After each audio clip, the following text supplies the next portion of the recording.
जय हिंद। देखिए, हमारा पड़ोसी देश चाइना ने फिर एक तो करतूत किया। उसने इस बार ताइवान को धमकी दिया है। ऐसे तो वो हर जगह धमकी देते रहता है, वो ताइवान को दिया है। तो ताइवान को वो अपना एक राज्य मानता है, जबकि ताइवान वर्तमान समय में एक स्वतंत्र देश है। ताइपे इसकी राजधानी है। इलेक्ट्रॉनिक्स के क्षेत्र में ये बहुत आगे है ताइवान। तो अगर हम पुरानी हिस्ट्री को अगर देखते हैं ताइवान में, तो पहले ये चाइना जो था, हान चाइना, ये मेनली हान चाइना था, ये वाला एरिया, इस पे दो पार्टियों का रूल चलता था। एक थी कम्युनिस्ट पार्टी ऑफ चाइना, जिसको लीड करते थे माओ त्से-तुंग, और दूसरी पार्टी थी क्वामिंटांग पार्टी, जिसको लीड करते थे चियांग काई-शेक।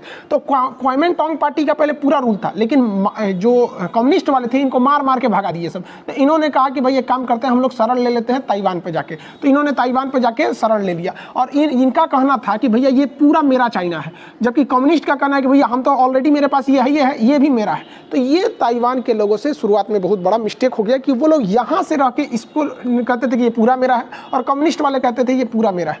लेकिन अभी के समय में ताइवान एक विधेयक लाने जा रहा है, जिसके तहत वो कह रहा है कि नहीं, हम भैया बाद में छोड़ो, हम लोग को, हम अब एक स्वतंत्र देश है।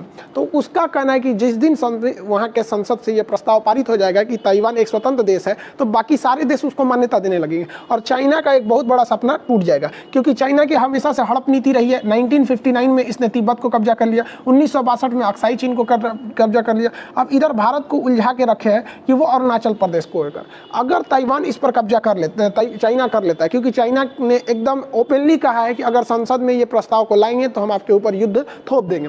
और दुख की बात यह है कि कोई भी बहुत बड़ा लीडर, राष्ट्रपति या प्रधानमंत्री लेवल का, इस पर कोई प्रतिक्रिया नहीं दिया। हम लोग भारत से ये उम्मीद कर रहे थे कि हमारा उसके साथ सीमा विवाद चल रहा है, कम से कम इस मौके पर तो हम कहेंगे, ताकि उसको लगे कि नहीं, वो हमारे इंटरनल मैटर में या हमारे सीमा विवाद को करेगा तो हम उसके विरोध करेंगे। तो अब तक भारत से भी कोई बहुत बड़ा इसके खिलाफ कोई भी इस तरह का स्टेटमेंट नहीं आया है, जिस वजह से उसका मन बढ़ते जा रहा है। और अगर उसने ताइवान को कब्जा कर लिया तो इस एरिया में जापान के बाद, जापान साउथ कोरिया के बाद सबसे ज़्यादा डेवलप इधर ताइवान ही है। तो पूरी दुनिया में एक खौफ का माहौल हो जाएगा, और एशिया का सुपर पावर चाइना आराम से बन जाएगा। हालांकि भारत को इसका विरोध करना चाहिए, क्योंकि भारत को भी पता है कि अगर वो ताइवान को कब्जा कर लिया तो आगे वो अरुणाचल प्रदेश पर नज़र बढ़ाएगा, और अरुणाचल प्रदेश में भारत को फंसा देगा, और यहाँ पे हमेशा उल्टा सीधा काम करता रहता है। और उसके बाद साउथ चाइना सी वगैरह, स्प्रेटले आइलैंड, पारासेल द्वीप पर आराम से कब्जा करते चला जाएगा।